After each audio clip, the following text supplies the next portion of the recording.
Hi, everyone. Welcome to the Global Summit on Tech Facilitated Gender-Based Violence. And it's always wonderful to be here together.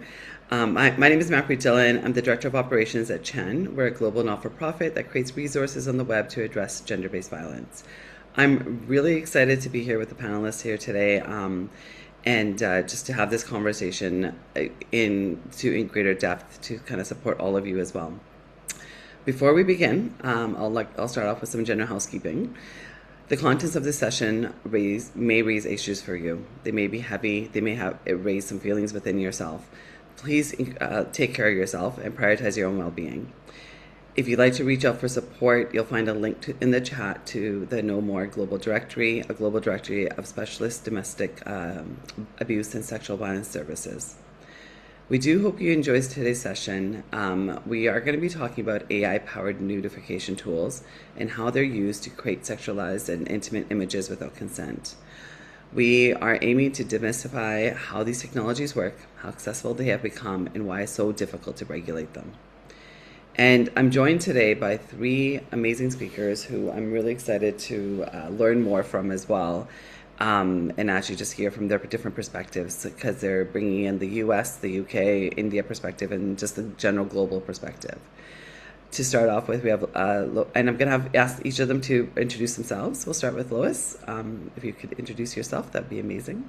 Yeah, hi, I'm Lois. I'm the Policy and Advocacy Coordinator for the Joyful Heart Foundation. We're a US-based nonprofit that supports survivors of sexual assault, domestic violence, and child abuse. Thank you. And Saswati, please. Hi, my name is Shashwati. I am the manager of campaign and social media engagement at Breakthrough. Breakthrough is a 26-year-old organization based out of India, which has worked on gender norms and gender normative change in order to create an equal world for women and girls. Okay, thank you. And Sophie. Hi, thank you, Manpreet. My name is Sophie Mortimer, and I'm Head of Support Services at the charity in the UK, SWGFL. We run the revenge porn helpline that supports adults in the UK affected by the sharing of intimate images without consent. And we also operate stopincii.org, a preventative tool to stop people's intimate images being shared on partner platforms. Okay, thank you. I noticed that I'm smiling at weird places because I know that we're like on video. We're trying to engage the audience, so you're gonna see me like smiling. Even the topic is really heavy, and I know that we're talking about a really in this topic is so the smiling is not about the topic itself. It's just really trying to create a warm environment and trying to connect. And we encourage all of you to actually connect over the chat or engage with the forums, and so that you can continue the conversation as well. So I'll start with Sophie. Actually, we're gonna focus on looking at understanding the harm. So when you're thinking about AI notifications, what are we actually talking about and why has this become an urgent issue now?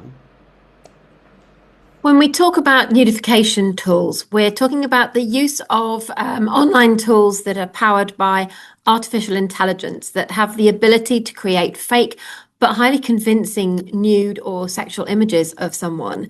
And these tools are becoming increasingly effective and easy to use. A few years ago, you needed some technical ability to create something convincing, but that's really not the case here. And really convincing pictures and video can be created with only one or two pictures of someone's face. And added to that, the distribution of these images is so fast, and there is an increasing demand for the technology and for the images themselves. We just have to reflect on the Grok-created images on X earlier this year to see just how fast this content can spread, causing irreparable harm to victims. Of course. Yesterday I created an image for my mom and I realized, and no one realized that her outfit was not what she usually wears. And then we looked closer at the faces and she didn't even look the same. And I actually posted it on social media because I was making, it was her birthday. So I was like, oh, like here's her birthday. And actually it was like, it's an AI image. And it was interesting. It wasn't until like, I think about 200 people had seen it. They're like, wait a second, that doesn't totally look like your mom. And I'm like, I know, like it's so like there was so many similarities, but then when they actually looked closer, they're like the face had been altered. And so it was like such a a harmless like example of like how it could have been used, and then like even her picture, people are like, oh, how do I get that outfit? It was like she doesn't own it. So They're so powerful now, aren't they? The tools that have become so available, and they start to make changes to an image without us even noticing. Because I've had a very similar experience as you with your pictures of your mum. yeah, I know, of course. Um, so Saraswati, like one of the things I know that we're working on a research project in Pakistan, and I know that your breakthrough has done a lot of this work as well, to consider the different cultural contexts. Yeah. Like images aren't always intimate images that can be weaponized against victims, as we know. What does AI generated intimate image abuse look like in India?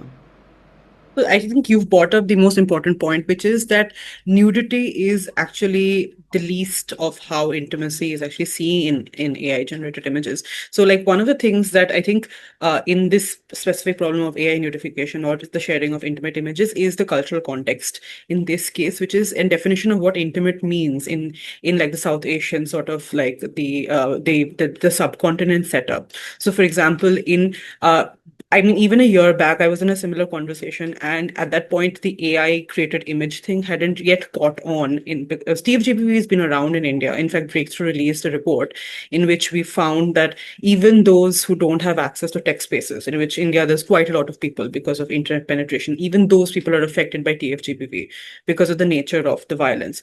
But as you quite correctly said, and I think Sophie actually said it, is that there is a certain degree of tech know-how required previously to manage a certain degree of TFGPV.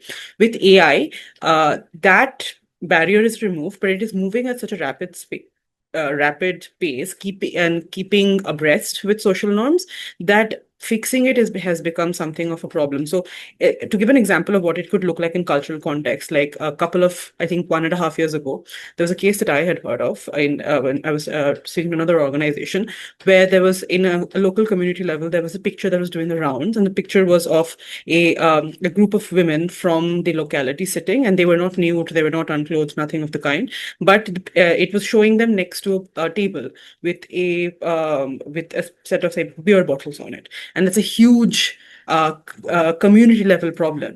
And obviously, it was something created by somebody who knew them in the area to cause the issue. So and because for a lot of these things earlier, in order for there to be TFGPV or for pictures to be leaked, a picture had to exist which had to be leaked, or a person had to know Photoshop. Now you can just create images. Like we don't even need to go to the community level. Last year or 6 months ago, there was a case of the actress, I think, Rashmika Mandana, and the deep fake image of her that was leaked didn't have anything in it. It was an image of her exiting an elevator. Uh, and that itself was a huge cause of concern. So the cultural context that is missing is that what AI images can create are they attack the gender norms, the basis of which like women are like the morality of how women are quote unquote judged or marginalized people are judged. So the list of cases that can be addressed are huge, but I think what is the missing link here is what constitutes an intimate image in the understanding of the global south and how AI can quickly catch up to that, because the as I mean, nudification can occupy a specific place in the legalese of the land, which we can come to later. But this kind of specific, context-specific, culture-specific, intimate image is a huge like a problem. Like the only other example I can quickly give is there was a very famous case in India of this influencer whose name was Baby Doll Archie, and she was this huge influencer on Instagram, and she would not put intimate not put nude images, but she put slightly racy images on Instagram, and she was a very popular influencer. And then months later, it was found out that it was that woman, her face was stolen. Her ex-boyfriend had used pictures of her to create AI videos of her and create a fake influencer. And she was just sitting in Assam having a full life, have no idea that all of this was being created in her name. So it's terrifying, the lens that is being created to this. Oh, completely. I mean, I think it's just and yeah, the context and how things like progress. I mean, back in the day, there was like I had a friend who there were it was different, like Photoshop. When people knew how to use Photoshop, they had the pictures, but now the difference is it's scary sometimes, you know, that when you come and get back into it. Lois, we're going to come back to you here. You know, like earlier this year, there was a widespread outrage about the chatbot Grok and how it generated nudified images, including images of children. Some people argue that Grok is simply a neutral tool and the responsibility lies solely with the user. How do you respond to that argument? Yeah, well, I think first it's important to recognize that holding users accountable and holding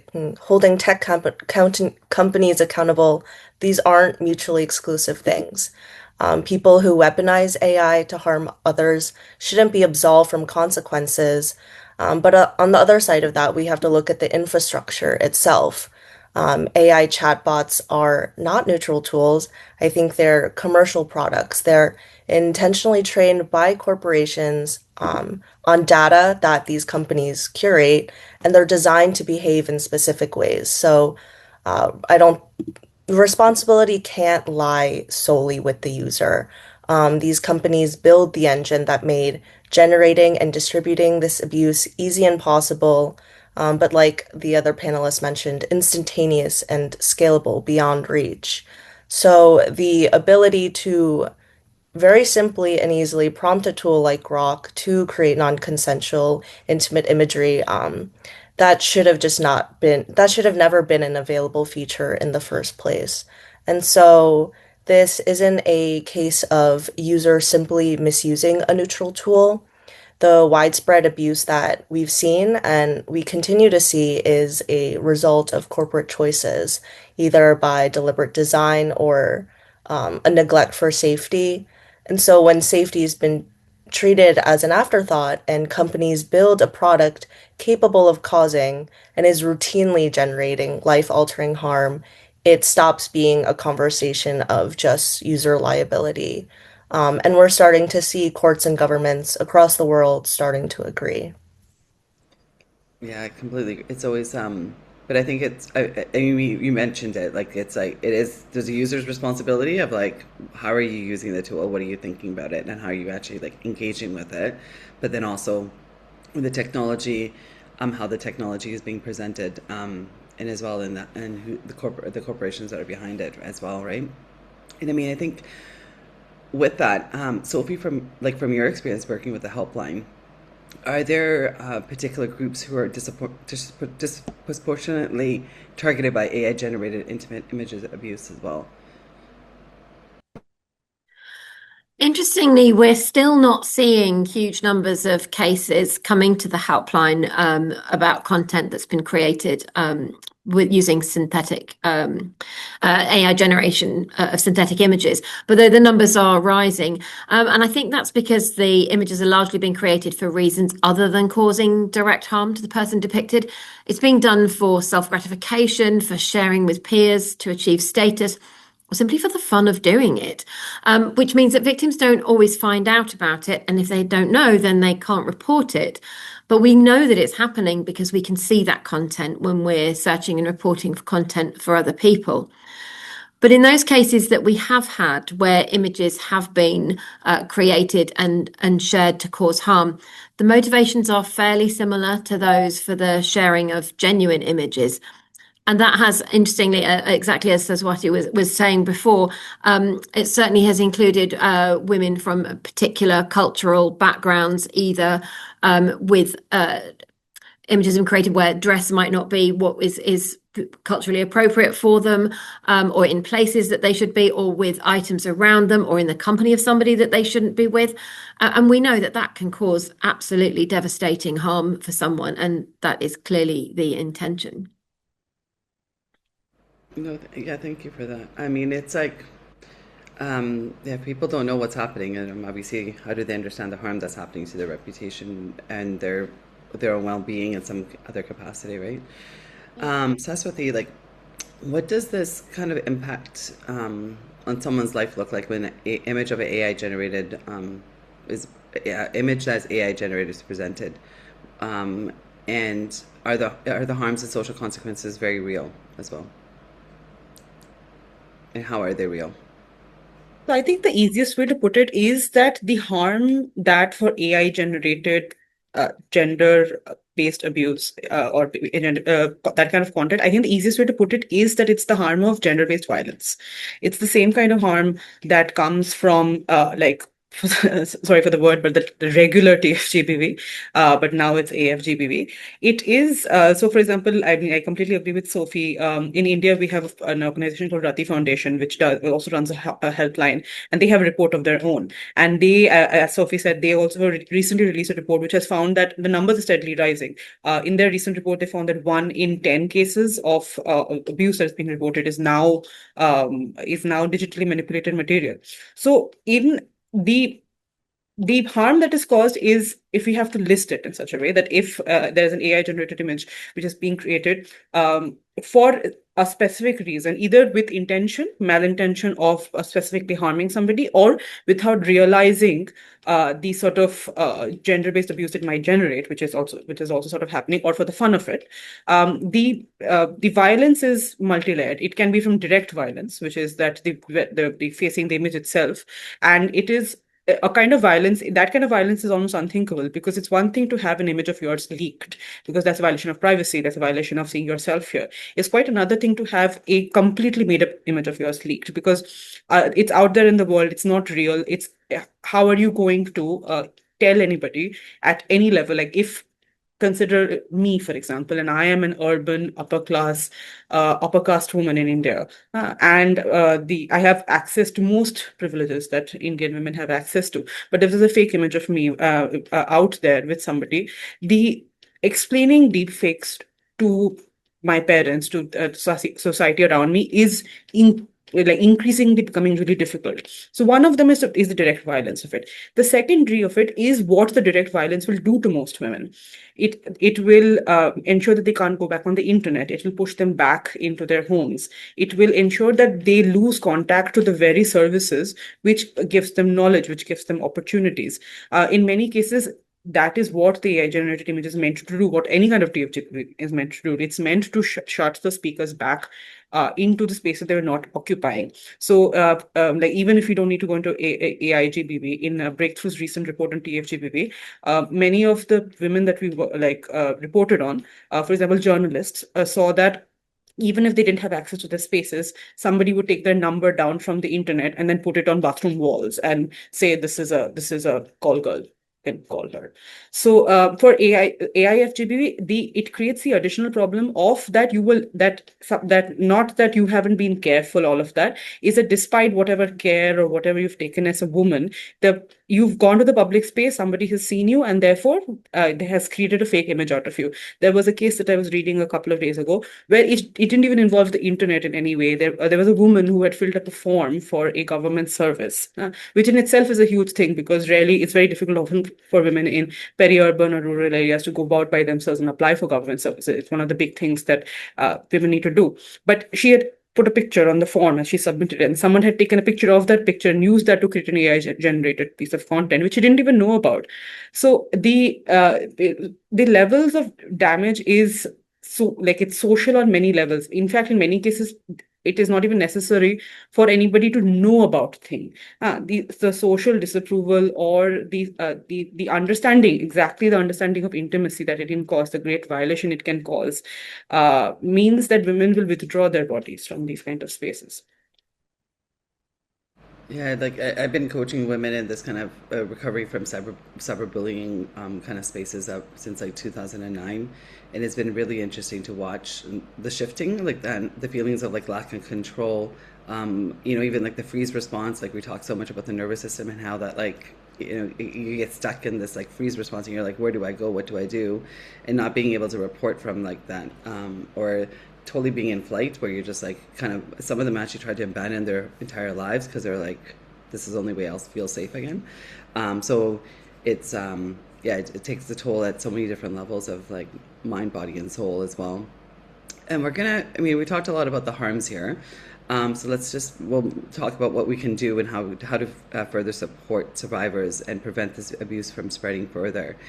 So I'm going to go back to Lois here. Lois, what kind of supports do currently exist for victims, and where can people go for help if this happens to them? Yeah, there are, as we know, so many incredible organizations that can help survivors, and I'll just list a few that are based in the US. So your local or state sexual assault coalition, those are usually the best first step for localized guidance, counseling, safety planning, and further connections to more specialized organizations. And similarly, the national hotlines, there are several, but there's RAIN, the Cyber Civil Rights Initiative. Those can provide 24/7 immediate help. There are organizations that specialize in tech safety, so things like digital privacy or securing devices, such as Safety Net and the Clinic to End Tech Abuse.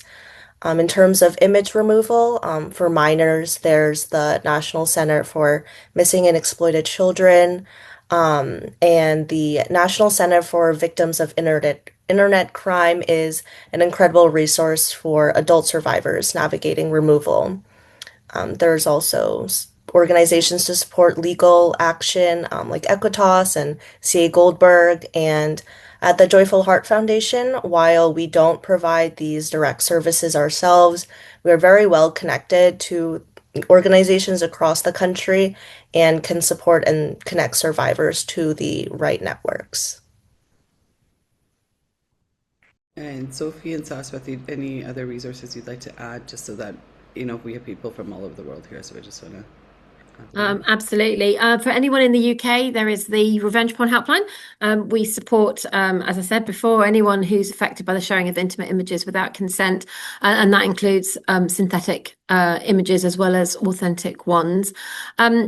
There's fairly good legal frameworks in the UK, which does give us a few more tools to respond, and some other advice that we can give to people.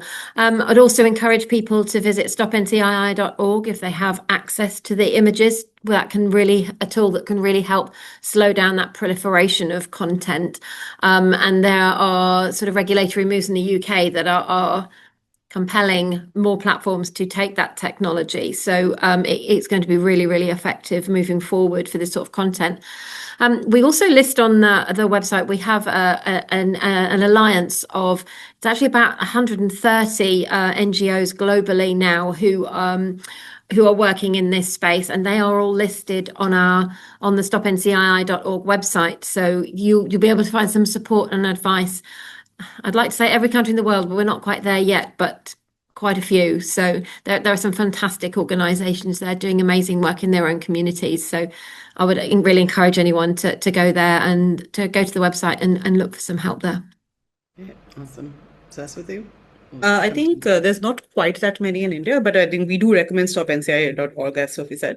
Other than that, Rati Foundation has their own trust line that we also do recommend, which is the Mary Trust line. Other than that, currently there's not a lot of places for people to reach out to, but these are the few that I can recommend. Okay. And I'm going to do a plug for Chen's Bloom products, where it's more for a little bit of healing later on. We have somatics tools as well. So bloom.chen.co. And Sophie, you mentioned legal protection, so I'm going to come back to you about the legal protections in the UK, and I'll talk to you, Lois and Saraswati, about legal protections as well, because I think it's an important conversation in helping prevention. So, do you want to talk a little bit more about that? Yeah, really happy to. So there was a revision to the law on the sharing of intimate images in the UK that came into effect just a bit over 2 years ago, early 2024. And that meant that synthetic sexual images, often sadly still referred to as deepfakes, were included in that sharing legislation in exactly the same way. So they have an equivalence in UK law. So that just gives us those sort of extra tools when it comes to reporting to the police, and gives us something else that we can say when reporting content for takedown from platforms, because that content is captured in our online safety legislative framework. So the Online Safety Act in the UK came into force a couple of years ago now, and is still in an implementation phase, but all platforms are expected to take action on a list of priority offences, one of which is the sharing of both authentic and synthetic content without consent. So that is really powerful. And we can support people if they want to report to the police when this content has been created.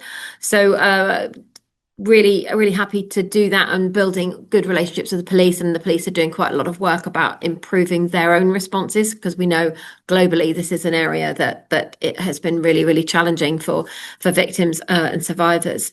Earlier this year, it also became an offence in the UK to create a synthetic sexual image of somebody without their consent.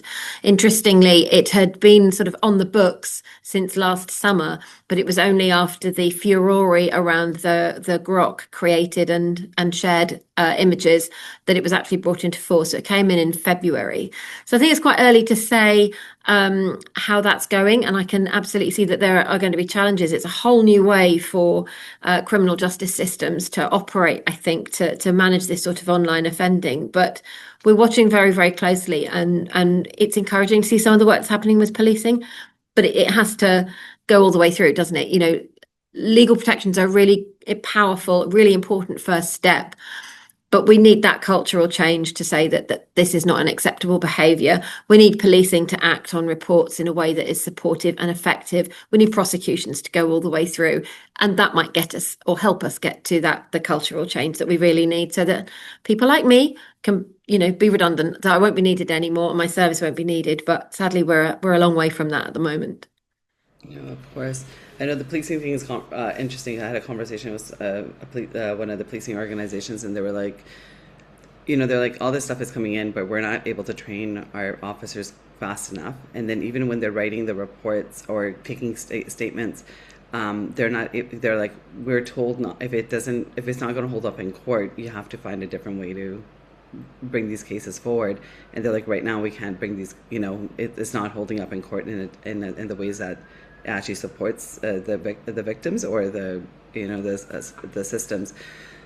So it was just a disheartening conversation. But you're like, at least they were thinking about it, but it was still it's very disheartening when you having that conversation as well.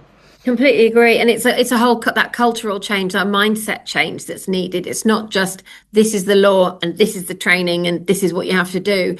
It's a whole change in the way of thinking, and an understanding that what happens online is just as impactful as what happens offline. And I think we still hear this, but it's only online, just don't go on that platform and it won't matter. It does matter. It is people's lives, and it is just as important to them as what happens to them when they're walking down the street, and it should never be minimized. But yeah, that's a challenge, I think, for us to get to that point of equivalence. Just on the platforms, I was doing my own DIY safety guide, kind of setting up all my my profiles, and I just found this new feature that one of the platforms you can't actually download the picture off the profile picture if you actually set your settings that way, which I didn't even know about until yesterday. I was like, oh, that's interesting. So, yeah, so that was a really cool setting. So, Lois, I'll come to you about legal protections and what gaps exist in regards to AI-enabled image-based images. Yeah, so we had the Take It Down Act passed in 2025 last year, which banned the non-consensual distribution of intimate images, real or AI generated, at the federal level. And that law just went into full effect very recently on May 19th. And under those provisions, online platforms are required to provide a clear reporting system for non-consensual intimate imagery. So once a valid request is submitted, platforms have a strict 48-hour window to remove the images and continually delete reposts. And platforms that don't comply with the law can be reported directly to the Federal Trade Commission, which is the government agency that's responsible for enforcement. And it can be reported at takeitdown.ftc.gov. And this federal law works alongside state laws. Most states at this point have addressed image-based abuse in various ways, but one of the gaps is that state protections are pretty fragmented still. Several states haven't explicitly criminalized the creation or distribution of AI intimate imagery. They haven't addressed extortion, or they just lack civil remedies for these crimes. And the Take It Down Act itself is somewhat limited. It's based on the premise that someone is a victim of image-based abuse. And then that survivor has to go to each platform to report the image, which can just be a very re-traumatizing process. Going back to state laws, a lot of them require survivors to prove that the perpetrator had an intent to harm, which has been a massive obstacle to prosecution. Um, and just like everywhere else in the world, we are seeing a huge surge of AI abuse in schools between peers. And the current laws and school administrative systems they've shown that they're just not equipped to prevent or respond to these cases in a survivor-centered way. And similarly to what Sophie was saying, our local police and prosecutors also lack the appropriate resources and training to handle these cases. When a survivor walks into a local precinct with an artificial intimate image, officers often don't know how to track the digital footprint, preserve the evidence, or even what statute would apply in that case. And then, of course, in the US, we have Section 230, which gives tech platforms essentially broad immunity from liability, which has been one of the biggest systemic hurdles. Thanks for sharing all that. There's definitely things that we can learn from each country and what to do and what not to do. So, Saswati, I'll come to you about legal protections and what the gaps are in India. So I'm not like a legal expert, so I can speak from my point of view. I think mainly, I think I agree with like what Sukhvi and like Lewis was also saying, which is that at like speaking about gaps, I think first of the gaps that I can think of is of course at the reporting stage, which is that like India still catching up on image-based abuse and reporting it. So when it comes to digitally manipulated images or fake images or AI-generated images, then it's the question of where do you report it, how does it go down at the police station, and that's I mean there's a lack of understanding, there's a gap of understanding, and police stations are themselves not the most of they're hostile spaces to some degree, and like online reporting itself is it's very that's where the question of intimacy came in, which is that to some degree, of course, the law in India criminalizes nudification under the idea of the concept of outraging a woman's modesty. And that's been a very old idea that's been around for a while, and that's been in the law.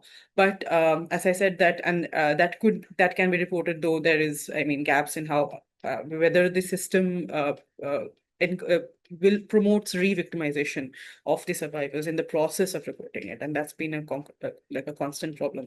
The other is that when it comes to images which are like fake images and they're intimate they're socially intimate images, but they're not sexually intimate or they're not nude images, there is no space to report it, and the law gets very fuzzy there, and so like these are a couple of the gaps that I can think of currently in India. Also, just and this is Saswati, will start with you, but if anyone else wants to pipe up as well, like we had very different scenarios and across different borders here. What kind of what kinds of international cooperation is needed right now, like most urgently, in order to kind of combat this issue? I was thinking, listening to this conversation, of course, I mean, we heard of the Take It Down Act, and I think it's quite seminal in how it goes around the issue. And obviously, I think Lewis said that it's limited in certain ways, but I think it's a great first step. And we've recently been having conversations about things like right to be forgotten and how do we deal with intimate images once they're out on the internet, and what does that mean? One of the things that I think that the kind of cooperation, I think this is like important for Chen also, is that as we've established that the understanding of intimacy, the understanding of nudification, the understanding of what it means for images like this to exist, has different contexts, both in the global north and the global south. And I think there's a great deal of work happening in Europe and in America. And I think there's a need, a necessity right now for an alliance at the level of the global south to address the very specific context-specific issues in how AI-generated images work in the global south, especially because they are moving rapidly at a pace where I doubt governments can keep up. And my worry is that obviously, as I said, in India, for example, the government is still catching up to image-based abuse, and AI. We have now Claude 2.0, Grok, when the Grok undressing scandal thing happened in India, for example, a lot of the Grok images didn't even nutify women because that becomes a crime. They got like the grok images became basically women in bikinis, and that was bad enough. So it's I think one of the things that I can think of on an international level that would be good to have an alliance or an understanding between countries in the global south, so that the specific context specific work could be done. Yeah, I'm going to do a plug-in for our image-based abuse research project that's Yes. coming out. So we can, the report's going to be released next week. So, I mean, this is where we are looking for collaboration and getting that, research out there so that we can have these discussions more, in a meaningful way, but also more extensively so that we can combat this issue in a different way. Is Sophie and Lois, anything to add to that about international cooperation before I move over to Lois again? I would just say it's just completely crucial that there is more collaboration because I think one of the biggest challenges we have is, and it seems obvious, but the internet is a global thing and we can't legislate for it jurisdiction by jurisdiction. That just isn't going to work. And I suppose the US in a way is a bit of a microcosm when it's had this sort of state system of all these different laws across state by state. And that created enormous challenges for those common cases where you have a victim in one state and a perpetrator in the other, and that is just magnified globally. So we do need to see much more collaboration and consistency, and I think that's what victims and survivors need and deserve. Absolutely. So, Lois, I'll come to you now. What does meaningful accountability actually look like in practice for platforms, developers, and perpetrators? You've mentioned a few things over the, as you were speaking, but I would love to just zero in on this question as well. Yeah, well, as we know, technology facilitated gender-based violence isn't a new phenomenon. It predates AI and it predates social media. But the issue is AI made it fast and platforms made its reach boundless. Um, Obviously, perpetrators should face legal consequences, but as we've been discussing, true accountability has to start with prevention. It can't just be punitive.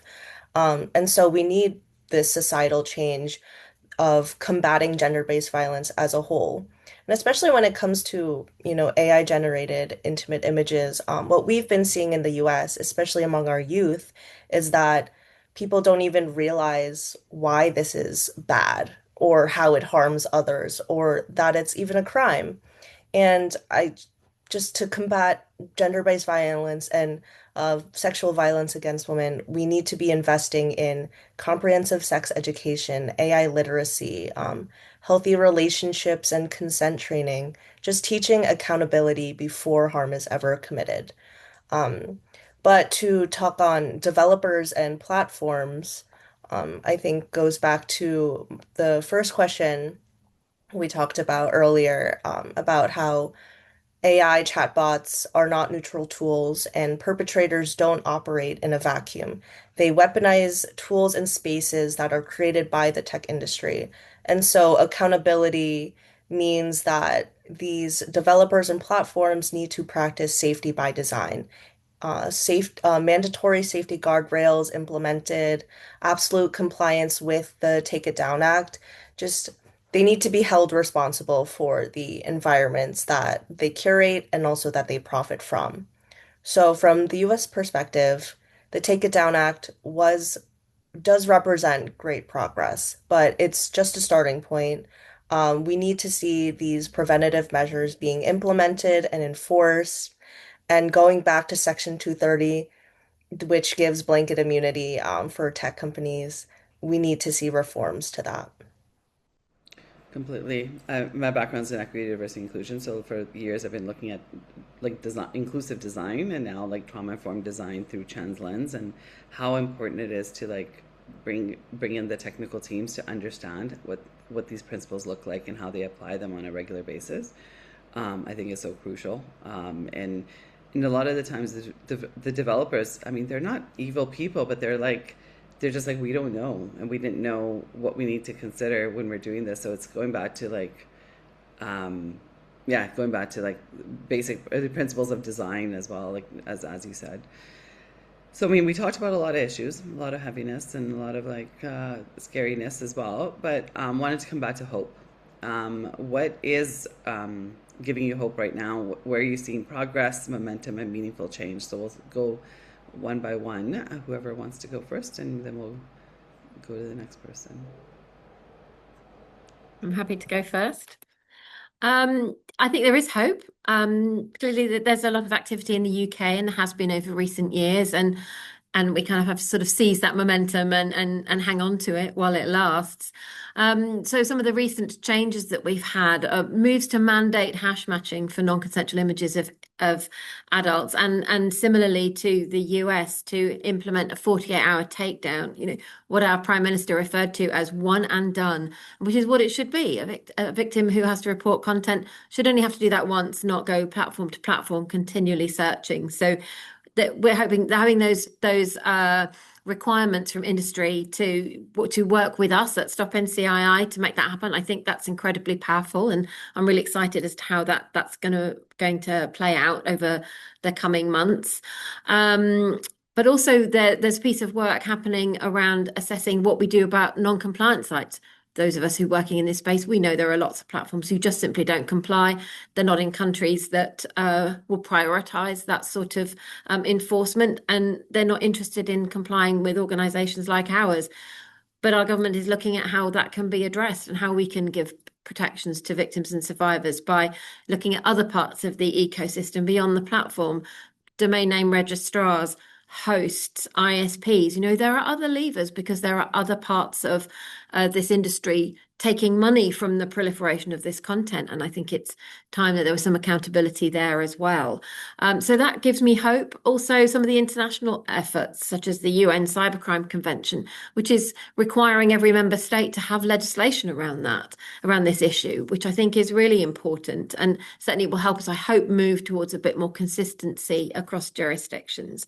And there are programs being run by the United Nations Office of Drugs and Crime to support countries in implementing legislation and support. So I think that's really, really powerful. So yeah, I think there are definitely signs of hope along in the international collaboration space. And yeah, it's definitely some positives, but still so much more to do. Lois or Saswati, who wants to go next? Yeah, I can go next. I think Sophie covered quite a bit that I was going to say, that there is a sort of concentrated effort internationally to now start pushing back against AI and image-based AI. And that gives me genuinely a lot of hope, because at least 1 or 2 years ago, I felt like there was until if, I don't know if you remember, there was the Taylor Swift incident where before that, it felt like there was a lot of shouting into the void happening. And then suddenly it was one tweet and I was like, oh, wow, so now people care. And I think after that, there has been a sufficient amount of not sufficient, but quite a lot more talking than that I could have imagined. So that, I think, is one. And the other thing, which is that, of course, there are organizations which are working on it, and more are coming up every day. But I think places where the institutions are flagging, I think that I've been very happy to see that people haven't been flagging that. For example, with Breakthrough and in India in general, we work on digital literacy trainings, and we've seen that in a short period of time, there has been a lot of understanding that has come back. There has been that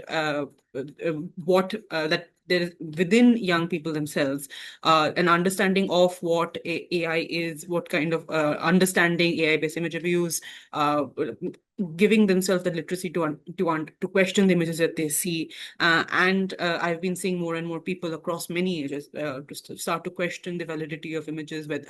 Deepfakes continues to be used as a word, but the fact that deepfakes themselves is now part of the common parlance and spoken of with wariness, to me, is a huge win. Considering that, I think that even in a year ago, this, I think, was something difficult to imagine. Okay, Lois. Yeah, just to add a few more things, I guess. Definitely the international progress that's been made has been incredible. Not, I don't want to repeat much of what I've already said, but the Take It Down Act being passed, we just saw the first federal prosecution under this law, and now it's in full effect as well. So I think, and with all the gaps at the federal level, but then also the state level, it's sometimes disheartening, but I think that the fact that we've been making this progress, and at least in the US, it's only been like 2 or so years that this topic has really gotten the attention of lawmakers, and we've made so much tremendous progress in just those 2 years. And now lawmakers are focusing not just on bad actors, but the drivers of image-based abuse, platforms and hosts, even like payment processors like PayPal, Cash App, things like that. And I think we're starting to just really grow an understanding of the harm of AI generated abuse.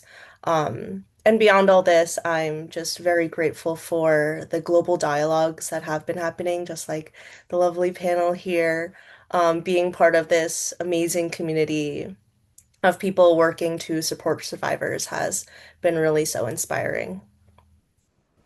Well, thank you. Thank you, all of you, for your time and energy today. And for, everyone who's attending, please, do take some moments to take care of yourself.